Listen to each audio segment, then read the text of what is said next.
Boy, did you pick a good day to tune into Bob Duchesne's Wild Maine. The annual War on Biting Insects traditionally starts this weekend. If you bought one of those bug shirts, maybe now would be a good time to look at the label. The interesting thing is, though, you'll see the little label on it because you'll buy that shirt and it has to be registered as an insecticide. Because, it's got insecticide in it, so there's this little label down there. This is registered with the EPA. Watch out, America. I am walking hazardous waste.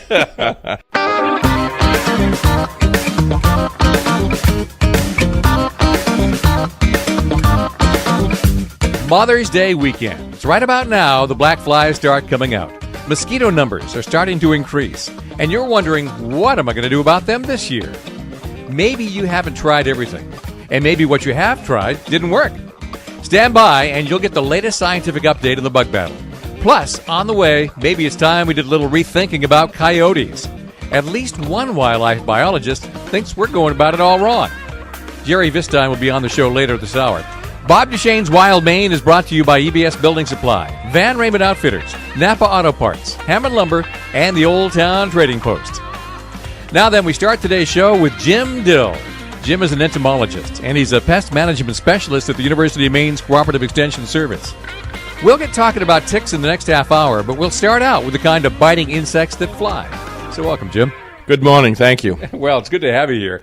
You're a University of Maine Cooperative Extension Service entomologist. I'm the pest management specialist. I'm an entomologist by training, yes. Okay, so an entomologist is the study of entomoles.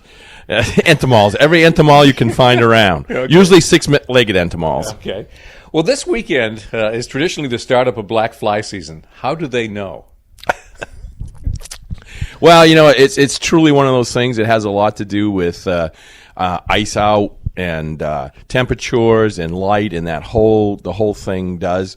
They spend the winter on the bottom of streams and brooks because black flies really like fast moving waters, and that's what they do. They spend the winter there, and then when the certain conditions hit, they come out, and you can almost set your watch by them, it seems. It does seem like that. It seems like whenever you're ready to plant the garden, that's when they come out and absolutely chew their crap out and get right in your eye. Yes, exactly. Well, that's interesting that you talk about the fast-running water because that's where you know you're going to be in trouble. It's the fast-moving brooks versus the stagnant streams of mosquitoes. Right. Stagnant waters, mosquitoes, and the fast-running, swift brooks, streams, rivers is where we find the black flies. And, of course, in a place where you have both stagnant water and fast-running brooks, there's hell. For sure. Yeah. Now, help me make a list of all the biting insects in Maine, because I put on black flies, mosquitoes, no-see-ums, deer flies, horse flies. Yep. Moose flies. Some people call deer flies moose flies, but they're all kind of that one big group together. Mm-hmm. There are some other midges, which is what a no-see-um is, that may occasionally bite. But for the most part, midges just kind of bothersome. You just float around in front of your face and don't bite. Mm-hmm. And, of course, the only other thing is, though it's not an insect, the biggest thing I think I would add to that list is ticks. Yeah. I mean, you've got those non-flying things like ticks, bed bugs, right. Spiders even bite. Spiders even bite, yeah. So there's a bunch of those. I want to concentrate on the ones that really come out this time of year and fly into your eyes. Yep. Black flies, why does God permit that hell spawn to exist? Because, they're great fish food. Is that right? Yeah, I mean, you look, and a lot of times, if you're a trout fisherman, mm-hmm. and you go ahead and when you catch a fish and you go ahead and take it out, you clean it out, and it'll just be full of either black fly adults or along the bottom where the larvae and the pupae are, where they're down. Scrounging. Well, congratulations. You are the first person to ever give me a good reason why they should continue to exist. Mosquitoes I can kind of understand, and birds eat them, but black flies I could never get. Yeah. Mm-hmm. So. Well, at least black flies don't really carry disease that they're known for, are they? Not in this state. Yeah. In other areas, in other countries, yes, they do. Black flies carry disease elsewhere. Yes. Keep them out of here. That's right. All right. Let's talk about what prevents attacks by black flies to start with. I mean, does DEET work? DEET works very well. Mm-hmm. Actually, Avon Skin So Soft works too. It seems to work much better on black flies than mosquitoes. And I've always thought the reason is it's just too slippery for them, and they just slide right off you. Really? Yeah.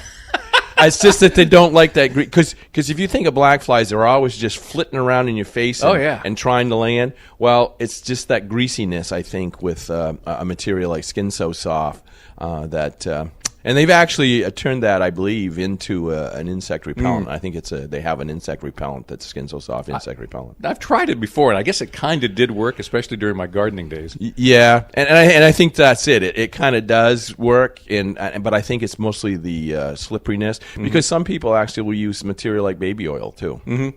And so, it's just the slickness, I think, as much as anything. What I dislike about black flies is not so much the bites, it's the pinging against my face. Yeah. They just drive you crazy. They really do. Yeah. Well, barriers would normally work, things like head nets, except I find that they just crawl right up under. They do, and then it's great because you got a head net full of black flies just pinging around in there, and you say, this is really great, Worst experience I ever had, I think, with black flies was canoeing the St. Croix River over Memorial Day weekend years and years ago. And I wore everything I could get on, including the head net. They just crawled right up under, and it was like having a fishbowl on my head. And that's what they like to do, too. Yeah. If you notice, especially if you know someone that's allergic to the bites or react quite heavily, it'll be along the waistband or some other place because they just crawl right in there, and they get in there, and they hide, and they're fat and happy, and suck your blood till the cows come home. So how do black flies in particular find us? CO2 is one of the big things. Yeah. It's carbon dioxide. And usually, if you think about it, when you're out and about, you usually not only CO2, but you're sweating, so there's body chemistry too. And that's how you'll see two people standing side by side, and one of them will just have all these black flies pinging off their face and around them, and the person next to him has hardly anything around them. So it's all body chemistry. Okay, so is there a way to change your own body chemistry by eating garlic or some other kind of supplement? Well, actually, there's some things that people do, and there are some certain vitamins that you can take, and there are people will swear by garlic because if you've been around some folks that eat a lot of garlic, even the black flies are saying, no, maybe I'll pass that one by. That's right. And garlic is used in gardens and that type of thing for insect repellents anyway. So, some people swear by it, but there's some remedies that I know people use that I wouldn't mention on the air because I don't want people to do them. I just can't imagine they survive their home remedies that makes things come out your pores and make you smell. Yeah. Okay. Color of clothing, does that make a difference? It's interesting. We usually suggest not dark colored clothing, and the only reason, a lot of entomologists do that, and the only thing I can rationalize why, not to wear the dark-colored clothing is because a lot of the things that they feed on naturally that's out there is dark. So I think the CO2, the movement, and the dark movement, that's what they zero in on. Try not to look like a bear. Try not to look like a bear. Try to look like a polar bear. Yeah, you got it. Got it. Sensitivity to bites seems to change over time. I remember I used to have fairly significant black fly bites, and now they don't even raise a welt. You must have been from away. All the way over to New Hampshire. Yeah. Well, but you mentioned that, and I find a lot of people that will come in here to the office to talk about, black flies and things. They'll say, "Oh, I got these wicked bites from black flies," and probably 90% of them are people that are new to the state or visiting the state. And I guess it's just that over time, all the bites that we get, it does just kind of build up an immunity to the reaction.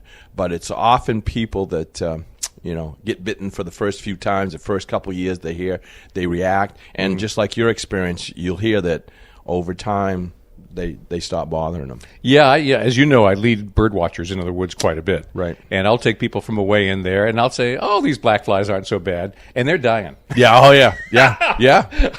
I actually have to be sensitive to their sensitivity. Sure. Absolutely. My guest is Jim Dill. He's an entomologist and pest management specialist for the University of Maine's Cooperative Extension Service. And we're talking about how to enjoy spring in Maine without getting eaten alive. Coming up, we'll talk about DEET, the old reliable repellent we have historically slathered on in quantities much more than necessary. But Is there anything new out there? That's next as Bob Duchesne's Wild Maine continues on Sports Radio 92.9 The Ticket.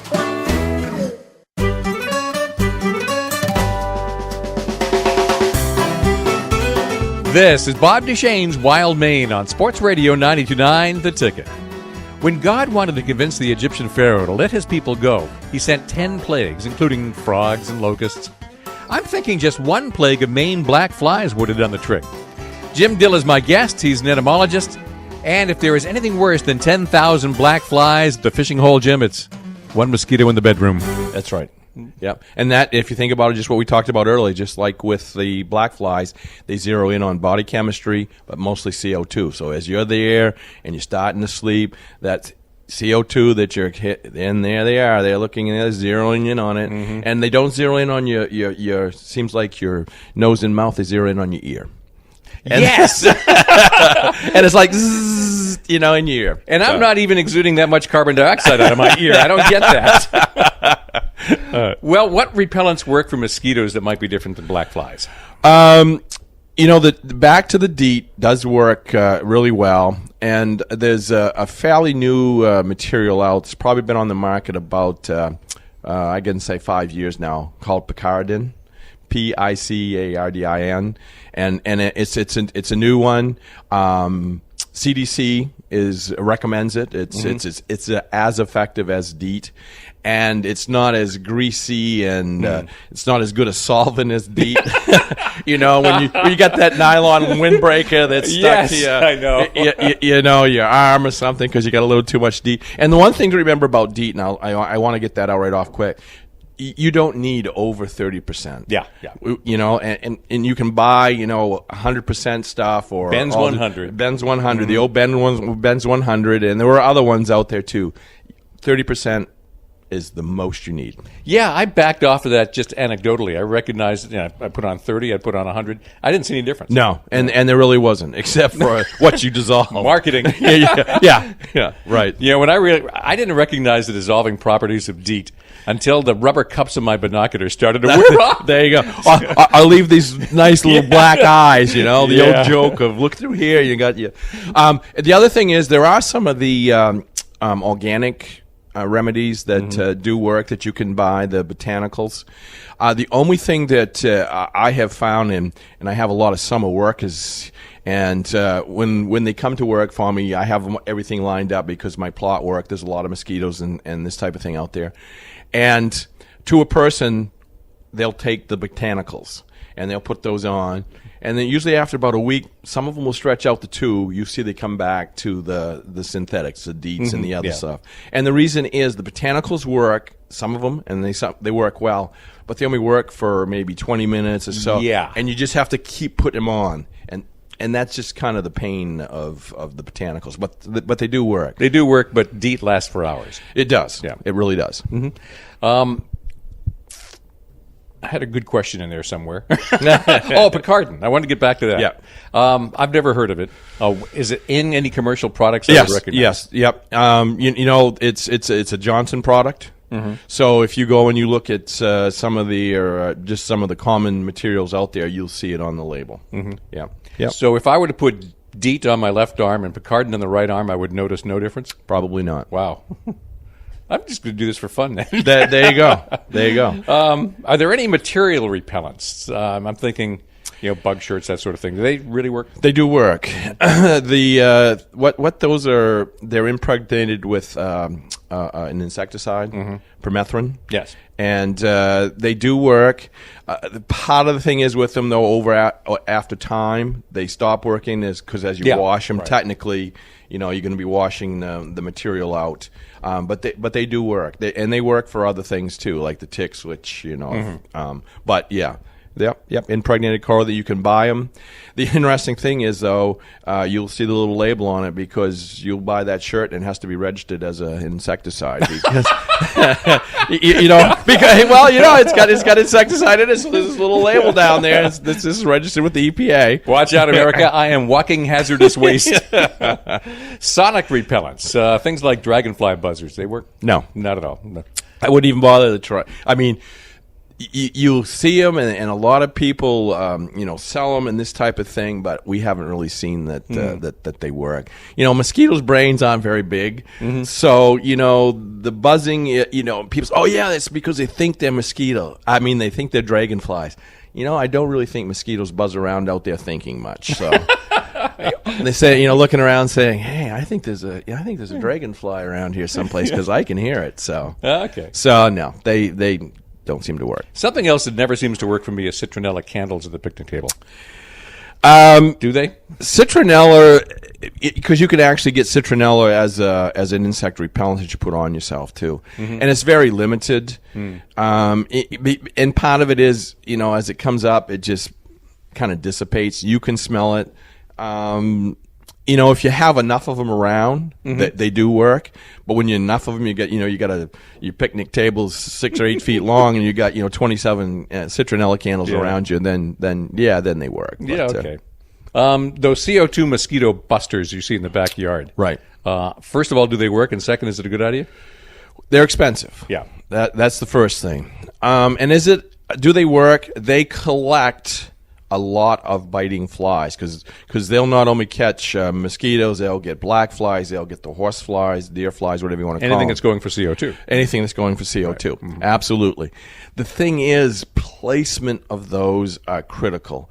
Because if you think that, say you got a swampy area next to your house where the mosquitoes are coming from, and then there's your house, what you need to do is make sure, of course, that you put that trap between where the mosquitoes are coming from and where you are. If you put them on the other side of you, they are drawn to it, but guess who's in between the trap and where the mosquitoes are? Their meal. Yeah.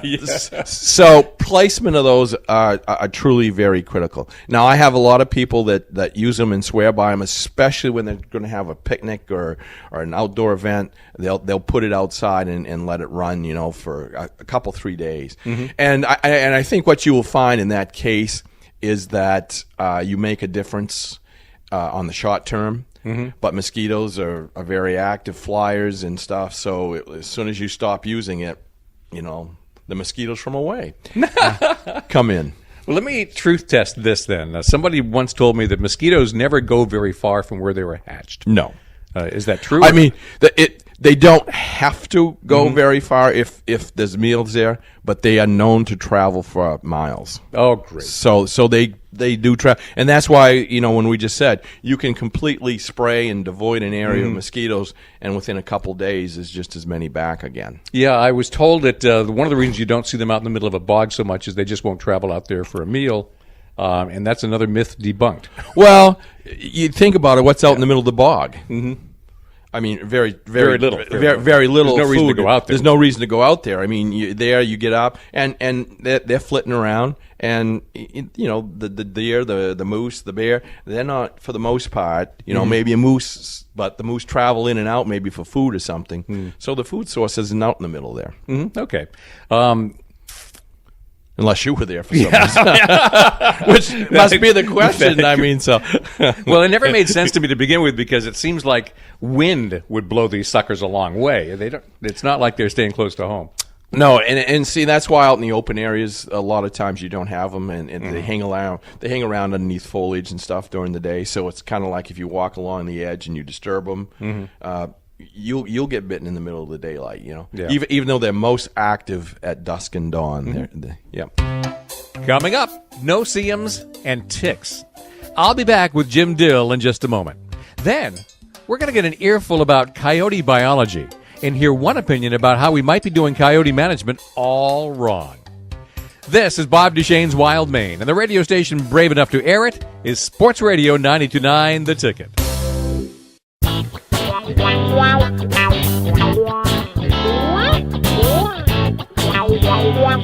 Welcome back to Bob Duchesne's Wild Maine here on Sports Radio 92.9 The Ticket. I used to have a problem with biting insects. Finally, I just stopped biting them. Jim Dill is my guest. He's an entomologist and a pest management expert at the University of Maine Cooperative Extension Service. I gotta say, Jim, as much as I dislike mosquitoes and black flies, sometimes the real problem is no-see-ums. They are. because screens don't keep them out or anything. They can just get right through, and it is the only insect that can drive me out of a campsite. Yeah, yes, they're bad. They can be bad in some areas. Most people, though, probably don't even know them because they are very select. There's a lot along some coastal areas you'll find them too, and yeah. So is there? I mean, the usual remedies work. Certainly, barriers will keep them off. Even a light barrier. Yeah, right. Yeah, they're not. They're wimpy. Yeah. Thank goodness. A good breeze will keep them off. That's right. And DEET will work. Yeah. Usual. Everything kind of works on them. So, yep. Right. As you pointed out, deer and horseflies are a totally different kind of menace. They are. Do they find you the same way as another carbon dioxide? Same way. And and the funny thing is about moose fly, deer fly. You're very familiar as you're walking along. Of course, again, they're one of those bounce off your head type things. And what I love to do is if I'm out walking with somebody, if you're the taller person, all you do is bend down. And you just kind of squat down, and they'll leave you, and you just stay squatted down, and you move away, and you've just got rid of all your deer flies because your companion, who may be shorter than you to begin with or whatever, but once you squatted down a little bit, they go for the tallest object. Yeah, that secret will not leave this room. I'm glad to hear that. Yeah. So. Why do they go for the top? Is there any scientific explanation? Not that I'm aware of. I truly don't know. It's just that since they're a flying animal that's out, I guess they're probably just zeroing in on the highest object. Because, I mean, they can see, so, yeah. Well, I mean, just a hooded sweatshirt or a ball cap seems to solve my problem. Right. Do you remember the old... Probably when you were a kid at the fairs, they used to call them dealy boppers, and they were those head things and those things waving around. Yep. They came out with one something like that, and you put them on a hat, but you stick them on the ping pong ball like thing that's waving around. And if you remember when I said they go for the tallest thing, so you've got this ping pong ball with stick 'em on it, a foot off your head, and they're getting stuck to it. Have you tried that? I didn't because I didn't. The fashion statement wasn't me. But you do have sticky patches that you can put on the back of your hat. I am willing to look like an idiot. I may try that. Oh, there you go. The same thing with horseflies. I mean, we don't have a whole lot of horseflies to speak of. We do actually. There's the one that we have is about probably weighs about a pound, and will take a half a pound of flesh when it bites you. I mean, it's truly a large insect. It's about an inch. I mean, there are some other ones. The thing is, that whole group, they're actually called tabanids, and that whole group, it depends on where you are, even in the state. People call them, as I say, deer fly, moose fly, horse flies. So it's a group, and the true group is deer flies and horse flies is what they call them. And so we do have some, but most people are more familiar with the deer fly. That's the one that's really fast, about the size of a house fly or a little bigger. It does seem like DEET is less effective on dissuading those guys. Yeah, and I think the reason is because they're kind of a bushwhacker hit and run. So I think they can find that one little spot, and it's often like on the top of your head, where of course you're not putting DEET in your hair or whatever. And they'll come in there and they'll land, and the next thing you say, what is this? Or you can feel them when they bite sometimes too. They're painful. Well, I'm not going to waste this opportunity and fail to talk about ticks. Obviously, there's a whole debate about Lyme disease, et cetera. So you're not that kind of doctor. I'm not that kind of a doctor, but we deal with it constantly. And there's actually a vector-borne disease task force here in the state, which I am a member of with the CDC and some other organizations. And last year we had over 1,300 cases of Lyme disease in the state of Maine that were reported. And as I think most people know, we all have stories, or we know somebody that's had Lyme disease and or have been treated for Lyme disease yourself.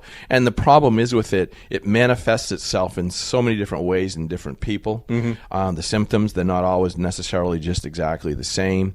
It's hard to diagnose. And the people that have it, chronic Lyme disease, are really, really hurting people. Oh yeah, very badly. Yes. And we've got friends. Everyone's got friends. And dogs get it too. And dogs, at least, they have a vaccine for. So it's truly recommended if your dog is if it's outside most of the time or a lot of the time running around, talk to your vet about getting them vaccinated against Lyme disease. When you get together in your groups. Do you talk about how Lyme disease manifests itself people who have chronic Lyme disease? No, we're usually talking about how can we make more awareness to protect yourself from getting it in the first place. How to avoid ticks, keep the ticks off of you, tick checks, and that type of thing. That's usually what our message is, and we're always trying to figure out more ways to get it out. As a matter of fact, right here in this office, this lab, we now have a tick identification lab. We're the one place here in the state now that does the tick identification. Now, as you go across the state, are there any safe places at all? Oh, maybe the Canadian border, the thing is, growing up here in Maine, as I did as a kid in southern Maine, we didn't know what ticks were. Right, I know it. They just weren't around. And so now we have 14 different species of ticks here in the state of Maine. The two most common ones that you run into is the deer tick and the American dog tick. Right. The American dog tick, the larger one, again, here in Maine, there's no problems with it at the moment as far as disease. Other parts of the country, it's Rocky Mountain spotted fever. But here's the deer tick, for the most part, and Lyme disease. But there are several other diseases that same little tick really bad ones. Yeah, oh yeah. None of them are good. I can't remember the last time I had a good disease. Yeah, exactly. So that's the problem with them. They are found in every county in the state. We've had Lyme disease from every county in the state, so you really can't escape them. But truly, it's just like you'd expect. Coastal Maine, southern Maine are the heaviest with ticks. The farther north you move, the population is less, and so is the incidence of Lyme disease. There's, I think, confusion about where to use DEET and pyrethrin. As I understand it, DEET is really something that's supposed to be applied to the skin. Yes. And yes. Pyrethrin is supposed to be applied to absolutely. Permethrin, which is the insecticide, even though, of course, technically DEET is a repellent, and so they classify it as one. But DEET and the repellents like that, you do put them right directly on the skin. Permethrin you don't want to put directly on the skin, and that's the one that goes on the clothing. Is that because it's really bad for you, or? It's just that it's, it has a higher toxicity. So there is a toxicity with permethrin. So that's why they don't want, and the skin is good at absorbing things. Yeah. So, you don't want to just put it directly to the skin. But that's why it's impregnated in the clothing. It's not what we call bioavailable to the individual. It's it just keeps the insect away, either through smell or as they land, like a tick which doesn't fly. When it gets up, it just repels it because of chemoreceptors on the tick. Okay, nymphs are tiny, tiny, tiny. Yeah, you can do a tick check and still miss them. Yeah, the nymphs, and seeing the problem is with the nymphs, as well as being able to miss them, they also are infected with the Lyme disease, spirocheter, and yeah, they transmit it, and it is tough because they're very small. I mean, the deer tick itself is only about the size of a sesame seed, the adult, and the nymph is half that size. Yeah. Jim Dill is my guest. He's an entomologist and the pest management specialist for the University of Maine Cooperative Extension Service. Just to make sure I didn't miss anything, I'll ask Jim in a moment what he does to protect his own people when he sends them out into the woods.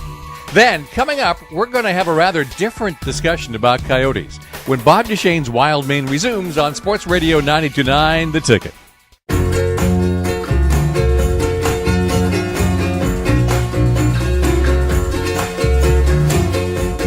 This is Bob Duchesne's Wild Maine on Sports Radio 92.9 The Ticket. We've got just a few minutes left to spend with Jim Dill as we wrap up a discussion about how to beat biting insects this spring. Then we're off on a tangent to discuss coyotes. So, Jim, you send your own people into the woods where dangerous ticks can be lurking. How do you advise them? Same thing.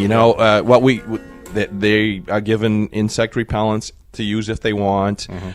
We try to tell them to stay away from the interface, the woods and the fields. That's where it's really heavy.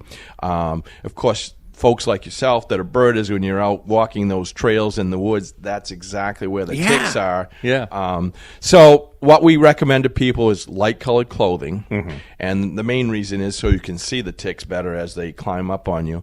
Even though it may not be the best fashion statement, we also recommend, when you're out in the woods, to tuck your pant legs inside your socks. And they actually make things that look like a rubber band or something that you can, and that's truly what you want to do, because you just want to keep them, because you don't even feel them crawling on you. They're so, I mean, sometimes you dog do, ticks you can. Dog ticks you can, yeah. But the deer tick, it's so, and they're so slow, and if you watch them crawling on you, it's kind of like eerie. Yeah. Good. That's a good way to. So that's what we recommend. If you can't avoid them, use insect repellents, and also.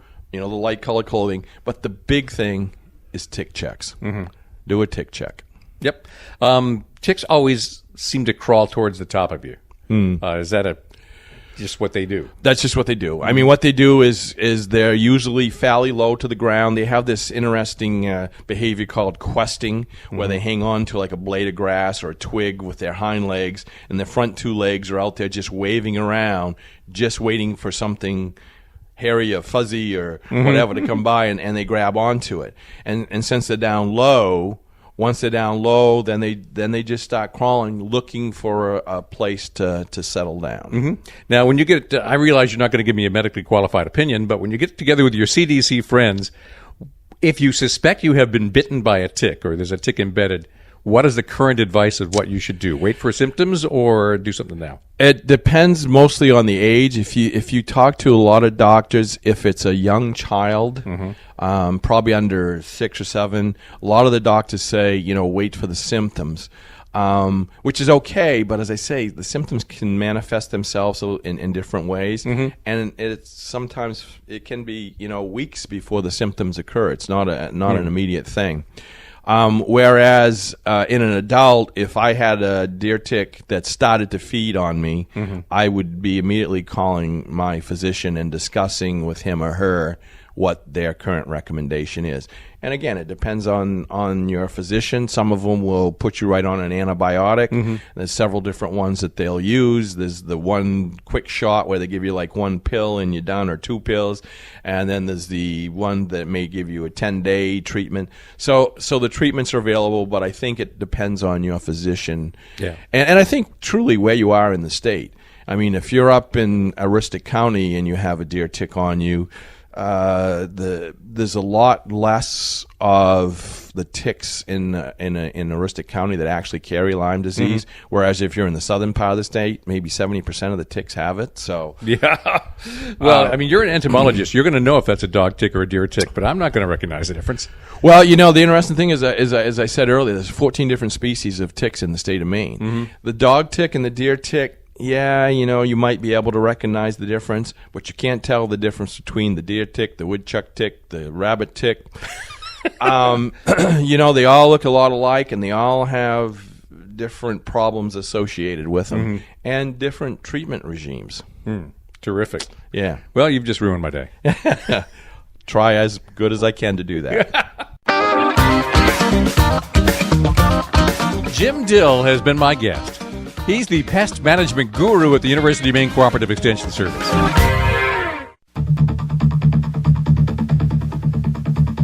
We now switch gears. 11 days ago, Jerry Vistine was at the Fields Pond Audubon Center in Holden. She's a conservation biologist, and the title of her talk was Coyote, America's Song Dog. They're called the Song Dog because they have the widest range of vocalizations of any land mammal in North America. I went to the show, and I sat in the front row with my microphone because, I have to admit it, I don't really know a whole lot about coyotes. Well, Jerry's talk was 2 hours long, and I only have about 14 minutes left in this show. So I'm going to put a few snippets on the air, which consist of a few factoids and some food for thought. If there was an overall theme to the talk, I'd say it was this: we're managing coyotes wrong, and we always have.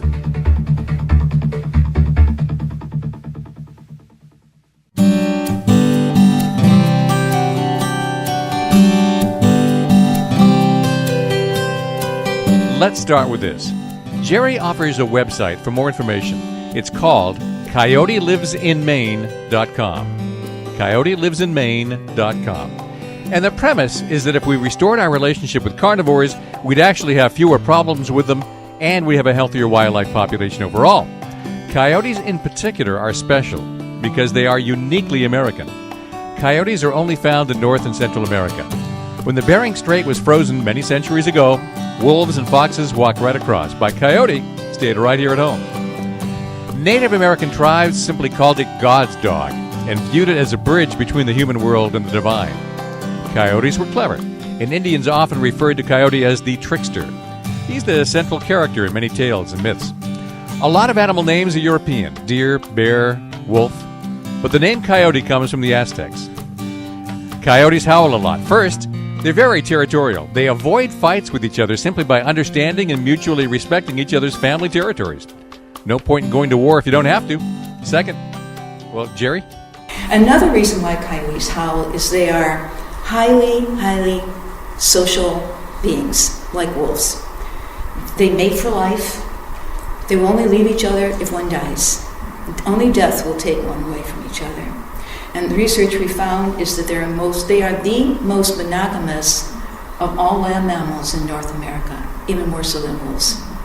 And also their families and their pups are very important. So that social bonding is very huge for them. And so it's like, when we're having a party or we're getting excited, Memorial Day is coming, Mother's Day, all these, we're talking together. This is the same with them. This is bonding. They get together and they just howl up and hool. And I'm sure some of you have heard some of that carrying on.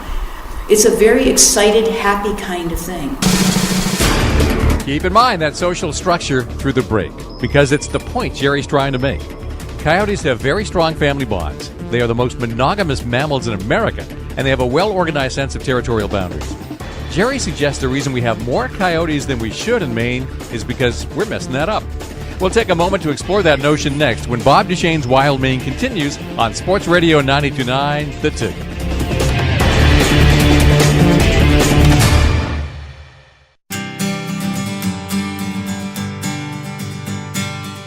Welcome back to Bob Duchesne's Wild Maine on Sports Radio 92.9 The Ticket.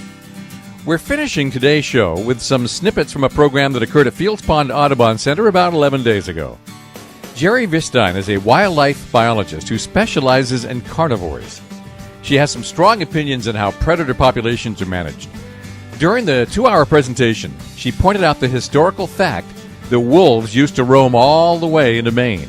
But the entire national population of 2 million was knocked back to near extinction across the whole United States, with just a few left in Minnesota. Grizzlies once roamed the mountains and the prairies, but they were nearly exterminated, with just a few left in Yellowstone. Cougars were completely annihilated in the east, and just a handful were left in the west. Even more bounty pressure has been put on the coyote, but somehow we have more now than we ever did. My big reason for attending her lecture is because I have wondered for a long time, why do we have so many when we tried so hard to kill them all? There are several reasons, according to Jerry. For one, wolves kept the coyotes out, at least until we killed all the wolves. The coyote is never, ever going to think about going into wolf territory. And if they do and get tempted by kill, they're going to die, and they know. And we see that in Yellowstone National Park. It's happening there today as they live with wolves. So you're seeing how coyotes and wolves live together if you go to Yellowstone National Park. It's very interesting. You can see the coyotes there and their behaviors. So, 2 million wolves are gone. All the territory all across the whole North America is wide open now to coyotes. Do you think they didn't notice it? Yeah, they noticed it, okay? And so that is one of the reasons they were able to disperse out then. Another reason why is because forests were clear-cut from Maine to California. And so what is it about clear-cutting? Clear-cutting kind of creates an atmosphere for the kind of species that coyotes like, that are their prey. Mostly rodents. They like that kind of edge, the sunny, kind of open areas. And so, whoa, all kinds of food. And coyotes are persecuted. That's another major reason, as one of my fellow biologists, Dr. Crabtree, who does research with coyotes in Yellowstone National Park, says our coyotes in this country are in a constant state of colonization. Well, here's one I need to look into a little more. According to Jerry, coyotes limit their own populations to whatever the natural food supply allows. When a stable family of coyotes is on territory, only the alpha female is allowed to breed. Other females in that family have the potential to be pregnant. They won't allow it. They block them. They will not let that behavior. They practice very strict birth control. And in unstable populations, most females give birth. So example, if the mother is shot, say in January, and you have 2 or 3 other females in that family, it's absolute chaos, and they can all get pregnant because all the rules have been broken because a major female has been killed. So here is the point Jerry Vistine is making. The reason we have so many coyotes. First, we created a lot of habitat they like. Then, we killed off the competition. Next, we destroyed the social order of coyote families. Where once only the alpha male could get pregnant each year, now all the females in an unstable population group can. And they start younger, and the pups get a bigger head start. When the Europeans first came, the very first ones that came out there, what they noticed is coyotes had great big families. They had big, like 15, 20 coyotes in a family. But they had huge territories, 50 square miles or more. And the families were like ours used to be.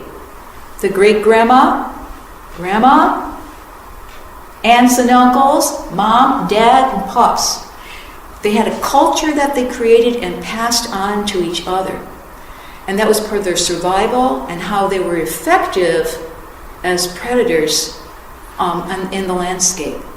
And this is how they lived, and this is how they want to live. And that's very probably how they are living in Baxter State Park. I wouldn't say most probably. They still cannot have as large a population, a family, as they are up there, but they can have a stable one where the parents can teach their pups how to hunt. And when they disperse, they are excellent hunters. And when they have a territory, they know their territory. So in unstable populations, you can have someone comes out and kills all the families except for that one. Or, if they don't kill them, they're killing members of the family. Now this has to do with food availability, so we're getting back to reproductive response. So in this stable populations, each one of them, they have a certain number of coyotes that need to have the food, and they're limited by their territory. So they're only getting a certain amount of food. And the female, especially who has pups, only gets a certain amount of food. And they stay stable in their numbers. So if there's 6, and they all got to get fed. Here, all of a sudden, there's only 2. There's more food for each one of them that's left then. So either some members have been killed, which gives more food to those who are left behind, or a lot of coyotes have been killed around them if they can expand their territory. And food is very important when it comes to reproductive response. And so we come to, why are there more coyotes? Okay? So in those stable populations that we see, say, in Yellowstone National Park, in Baxter State Park, some farms here in Maine that protect their coyotes, a female at this time of the year, she'll give birth to 5 or 6 pups. In the stable populations, when the pups are born, they're smaller because the mother only gets a certain amount of food. And so her pups tend to be smaller. In the unstable populations, because there are less coyotes in the family, or they can expand their territories even more, the pups that are born are larger. And in stable populations, only a third of pups will survive. In unstable populations, most of them survive. In stable populations, coyotes don't become moms until they're 4 years old. And very much like ourselves, we don't want our teeny boppers to have children. We don't want 14-year-old girls to be mothers because they don't have enough life experience. And they cannot be good mothers as well as a mature woman who has some life experience. And so it's the same thing. Coyotes have so much to teach their pups that they have to be more mature to be able to do so. So they, in most cases, in stable populations, they're that old. And so you can see how already that control of the population that way. In unstable populations, the moms are yearlings. They're teeny boppers. They are not good mothers. And they're the ones who, I don't know how to hunt because my mom never taught me because my mom was shot. And so, there's chickens over there, so let's go get them. And she not only kills the chicken on the farm, but she teaches her pups that this is where the food is. That's Jerry Vistine, conservation biologist. And that was just a small part of a presentation at Fields Pond Audubon Center 11 days ago. Personally, I want to get the opinions of more biologists and experts before I accept everything Jerry Vistine is saying. But you can't argue with success. Jerry's been working with some farmers who have had coyote problems. And it turns out that the more you leave the coyotes alone, the more they leave you alone. A stable family of coyotes doesn't go after livestock, and they'll keep other uneducated coyotes out. Jerry's website is coyotelivesinmaine.com. That's it for this week. You can listen to the show again or share it with others by going to the website at 929theticket.com. And hey, if you disagree with what you heard, let me know and steer me in the right direction. Bob Duchesne's Wild Maine is brought to you by EBS Building Supply, Van Raymond Outfitters, Napa Auto Parts, Hammond Lumber, and the Old Town Trading Post. Bob Duchesne's Wild Maine airs every Saturday morning at 9 a.m. on Sports Radio 92.9 The Ticket.